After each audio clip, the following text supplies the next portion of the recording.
그냥 결론적으로 말씀드리면 3, 4개월 동안 투자하고 나서 7천만 원 있느냐가 사실은 파이어의 핵심인 거고요.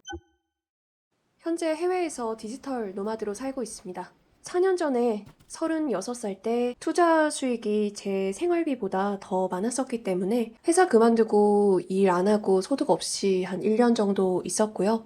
지금은 디지털 노마드로 원하는 거 하면서 소득 올리고 있고 제가 하고 싶었던 또 개인 사업도 준비를 하고 있습니다. 요즘에는 바리스타 파이어라고 부르더라고요. 제가 4년 전에 일단 회사 그만둘 수 있었던 이유 중에 가장 큰 이유가 투자 수익으로 제 생활비만큼은 계속 벌고 있었기 때문에 심각하게 큰 용기가 필요하진 않았어요. 가장 크게 뒷받침됐던 게 투자 수익이었기 때문에 경제적으로든 정신적으로든 4년 전부터 거슬러 올라가가지고 지금까지 어떤 식으로 이 투자의 이 수익들이 제 삶에 바리스타 파이어나 아니면 디지털 노마드라고 하는 삶에 도움을 줬는지 전체 그 과정들을 쭉 한번 읊어보려고 합니다. 일단 작년에 어떤 식으로 수익을 올렸는지 한번 보여드릴게요. 작년에 제가 투자를 해서 지금 보유하고 있는 거 빼고 매수하고 매도까지를 해서 실현 수익을 실제로 올렸던 것만 말씀드릴게요. 지금 보유하고 있는 것도 수익 난 거는 있지만 그래도 이거는 보유하고 있는 거는 자꾸 시점에 따라서 수익이 왔다 갔다 하기 때문에 현 시점에서 수익률을 말씀드리는 거는 의미가 없다고 생각합니다. 애초에 매도까지 해서 이 투자라고 하는 거의 결과, 그러니까 매도까지 해야 그게 결과가 끝난 것이기 때문에 그 결과에 대해서만 작년 거를 한번 말씀드릴게요. 노션으로 항상 매매일지 작성하고요. 제가 작년에 매수하고 매도했던 것은 사실은 세배 레버리지예요. 세배 레버리지에 대해서 일단 거부감, 부정적인 감정을 가지고 계신 분이라면 사실 안 들으셔도 되는데 저는 세배 레버리지를 항상 하진 않습니다.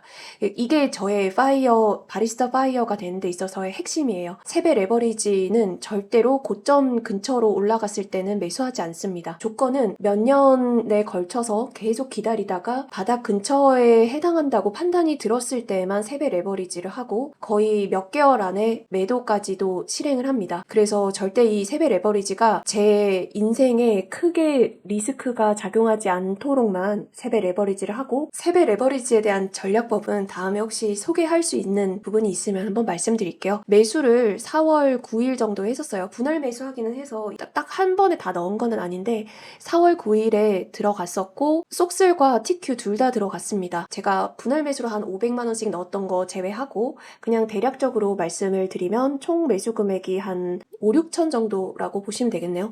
5, 6천 정도를 4월 9일에 들어갔었고 매도도 사실 분할 매수를 했었기 때문에 딱 시점을 말씀드리기는 좀 그렇지만 매도를 대략적으로 말씀드리면은 7, 8월 정도에 그러니까 한 4개월, 3, 4개월 정도 가지고 있다가 바로 팔았습니다. 그냥 결론적으로 말씀드리면 속슬과 TQ 한 3, 4개월 동안 투자하고 나서 이 두 개를 합치게 되면 대략 7천만 원 정도의 수익이 났었고 그래서 작년에 일단 매수 매도까지 해서 레버리지로는 6,500 정도가 되겠네요. 그때 다른 것도 사실 투자했는데 매도는 안 했으니까 그 수익은 다 빼고 그냥 매도한 것만 6,500 정도가 났었네요. 수익률은 대략 요 정도로 난다고 보시면 될 것 같아요. 그런데 이 수익률이 한두 번 정도는 이 100% 이상의 수익을 거둘 수 있는 사람들도 많아요. 요즘에 삼성전자도 그런 거고 하이닉스도 그런 거고요.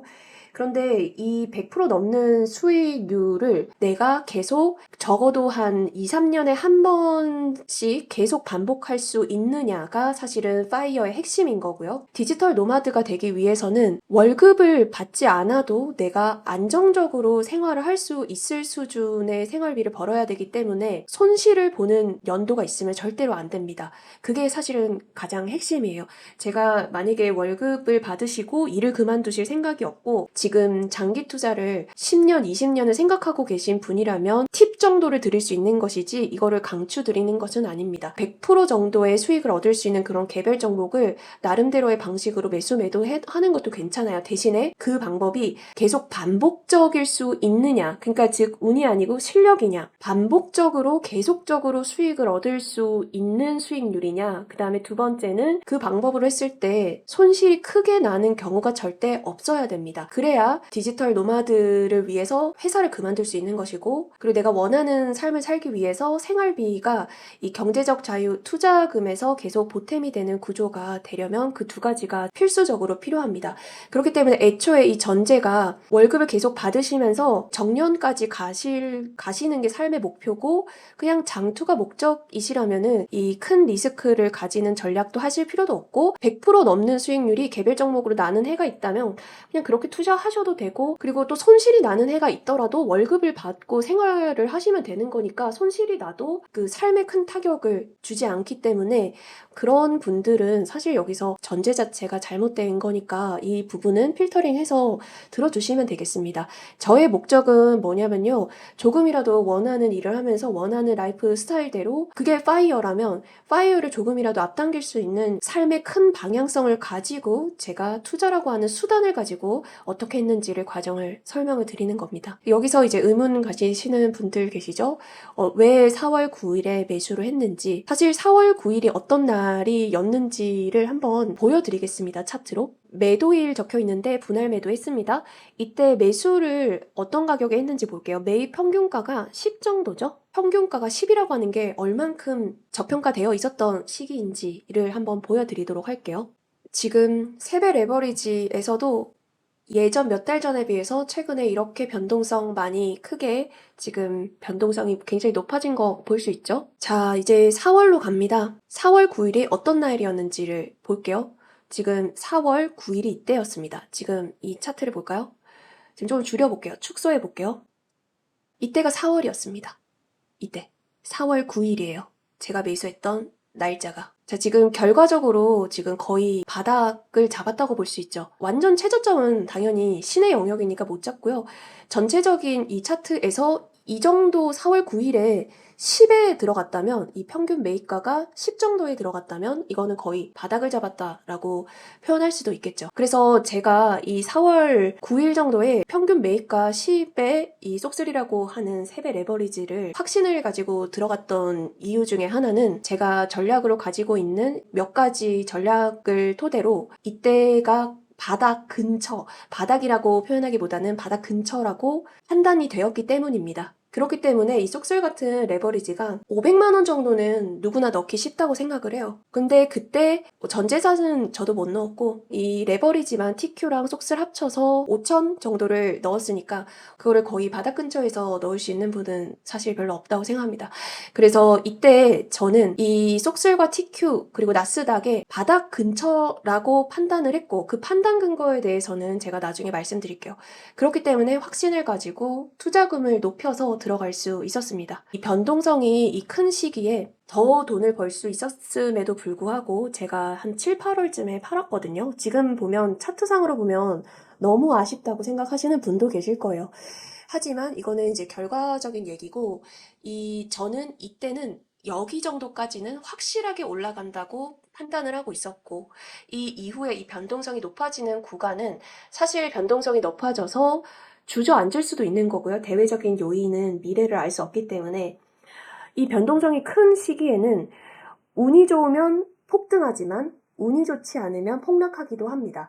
그렇기 때문에 저는 확실하게 주어질 수 있는 선에서 제가 매도를 진행을 했고, 변동성이 높은 구간에서는 실력이 아니라 운이 너무 많이 작용하는 구간이기 때문에 그냥 동전 던지기처럼 단순하게 운에 제 큰돈을 맡기고 싶지는 않기 때문에 제가 적절히 매도를 했습니다.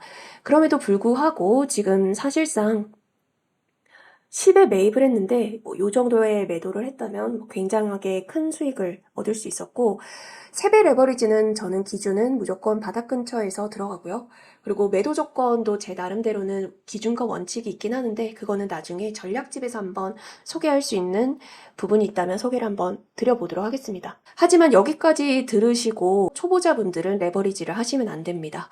지금 고점에 70 근처였는데 거의 10분의 1 토막이 나는 게 세배 레버리지이기 때문에 스스로는 지금 더 올라간다고 예측을 할 수 있지만 기대와 어긋났을 때는 이거 손절도 못하고 이거는 거의 1억을 투자했을 때 1,000만 원 남을 수 있는 무시무시한 게 레버리지예요. 실력을 쌓기 전에는 레버리지를 손을 대지 않는 거를 다시 한번 주의를 드리면서 강조를 드립니다. 바닥이라고 생각을 해도 더 내려간다. 어떻게 바닥인 거를 알 수 있느냐? 라는 물음을 할 수 있죠. 그게 저의 전략의 사실은 핵심입니다.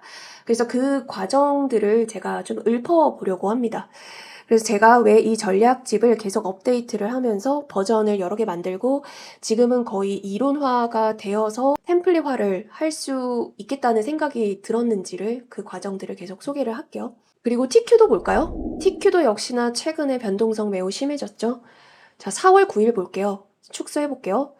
지금 전반적으로 갔을 때 4월 9일자가 지금 바닥 근처에 잡은 거죠. 사실 이날은 나스닥 12% 폭등했어요. 그래서 보통 사람 같으면 이 12%가 새벽에 폭등했던 이 와중에 사실 매입 못합니다. 하지만 저는 그날 12%가 폭등을 했지만 지나고 보면 이게 바닥 근처라고 생각을 했기 때문에 이때 4월 9일에 TQ도 들어갔었죠. 그래서 얘도 마찬가지로 거의 한 7, 8월 정도에 팔았으니까 굉장히 높은 수익을 안겨줬던 매수 매도였습니다. 바닥 근처라고 판단되는 시점이 오면 그때만 레버리지 하고요. 평소에는 레버리지 하지 않습니다. 자, 그래서 이때가 이제 4월 9일이 이때였고 판단 근거가 있는데 제가 노션에 이렇게 저의 판단 근거로 기록하는 이 시장 진단이라고 하는 부분이 있는데요. 이 시장이라고 하는 분류는 제가 가장 존경하는 개인 투자자 앙드레 코스톨라니의 책에 나오는 달걀 이론이라고 하는 곳에서 분류하는 체계입니다. 상승 초기, 중기, 말기는 제가 붙인 명칭이고 앙드레 코스톨라니 같은 경우에는 상승기 때 조정 동행 과장,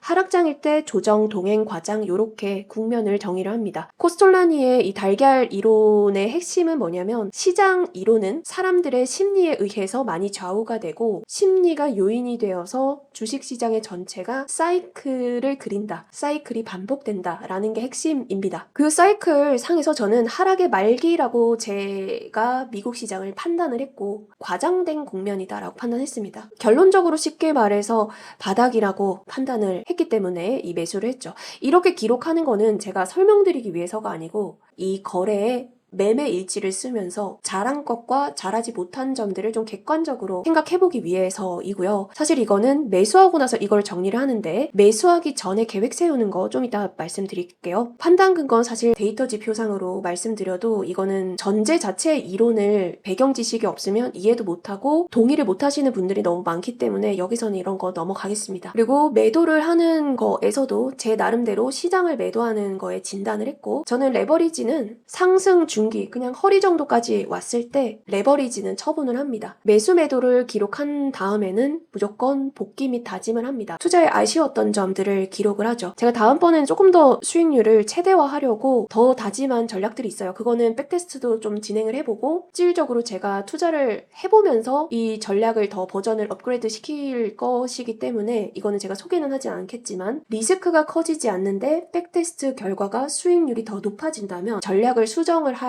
가능성도 있습니다. 그거는 혹시 뭐 미래에 백테스트 결과가 좋으면 한번 소개를 할 수 있는 시기가 있으면 좋을 것 같고요.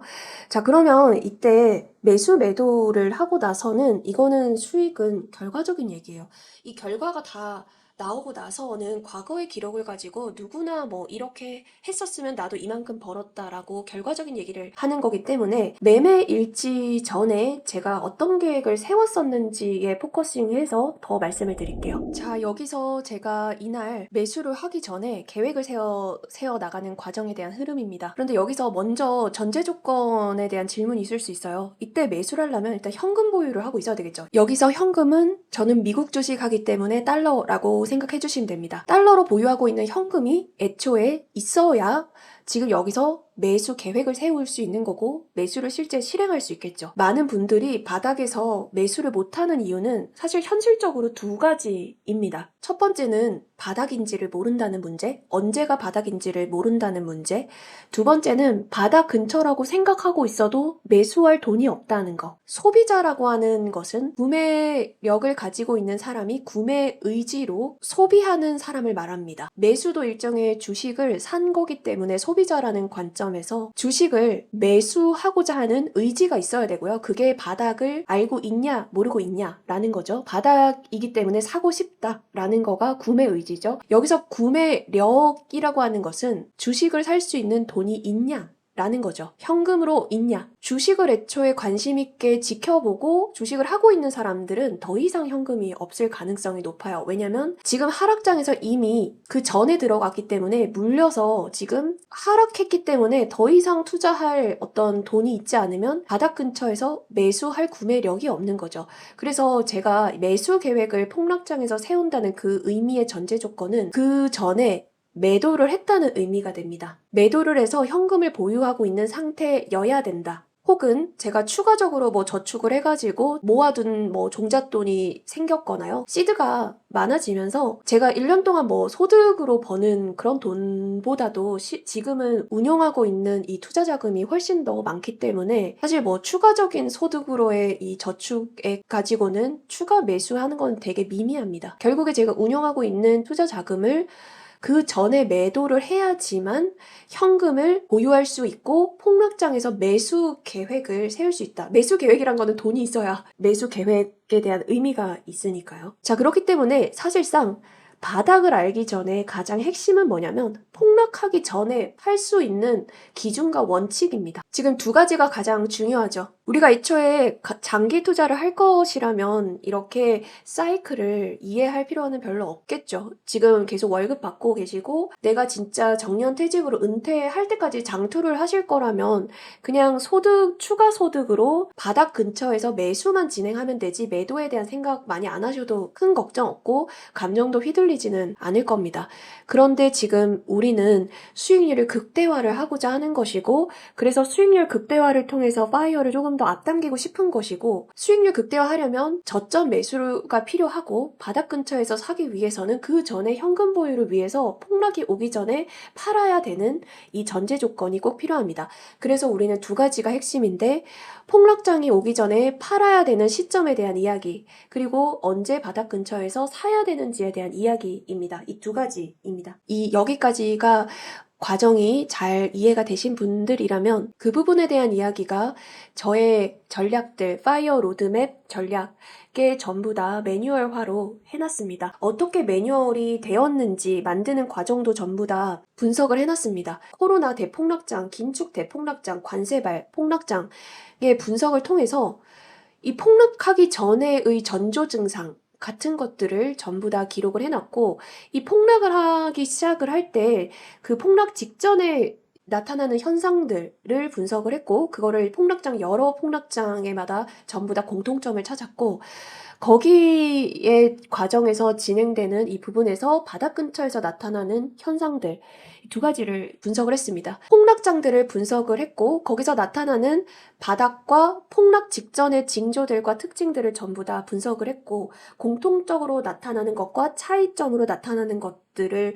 정리를 해뒀고 근데 그 현상을 분석할 때는 우리는 올바른 이론이 필요한데 즉 가설이 필요합니다. 이 가설의 이론은 앙드레 코스톨라니의 달걀 이론이라고 하는 것을 바탕으로 파생된 가설을 가지고 현상 분석을 데이터화를 했습니다. 그래서 나타나는 어떤 데이터로 판단할 수 있는 것들이 있는지를 분석을 해서 전부 다 정리를 해둔 것이 이 실전편에 있는 요 매뉴얼입니다. 여기에 진단에 대한 이야기가 나와요. 그래서 정말 체크로도 우리가 알 수 있게끔을 전부 다 세팅을 해둔 것이고 공통점과 차이점에서도 체킹 포인트로 판단할 수 있게끔 했습니다. 그런데 이것은 그럴 확률이 높은 특징들을 정리를 했다. 이렇게 매뉴얼을 이해를 해주시면 됩니다. 이 장투하시는 분들의 경우에도 전략을 마련해놨지만 제가 방금처럼 파이어를 조금이라도 좀 앞당기고 싶으신 분들을 위해서 따로 레버리지 전략을 가지고 결론적으로 이 레버리지 전략을 지금 마련을 해놓은 매뉴얼화를 정리를 아예 딱 해놓은 것이 이겁니다. 레버리지를 투자가 좀 무섭다라고 하시는 분들 그리고 장기 보유할 생각을 하고 계신 분들을 위해서는 바닥 시점에서 매수만 할 수 있는 전략들도 제가 전략의 성향에 따라서도 전부 다 매뉴얼화를 해놨죠. 이 부분에 대한 파이어 로드맵이라고 하는 전략 매뉴얼집이 바닥과 그리고 폭락 전의 징조들을 정리를 해가지고 매수 매도 시점에 대해서 기준과 원칙을 세울 수 있는 팁들을 드릴 수 있는 템플릿이다라고 이해를 해주시면 될 것 같고, 제가 구체적으로 실전에서 어떻게 했는지를 한번 보여드릴게요.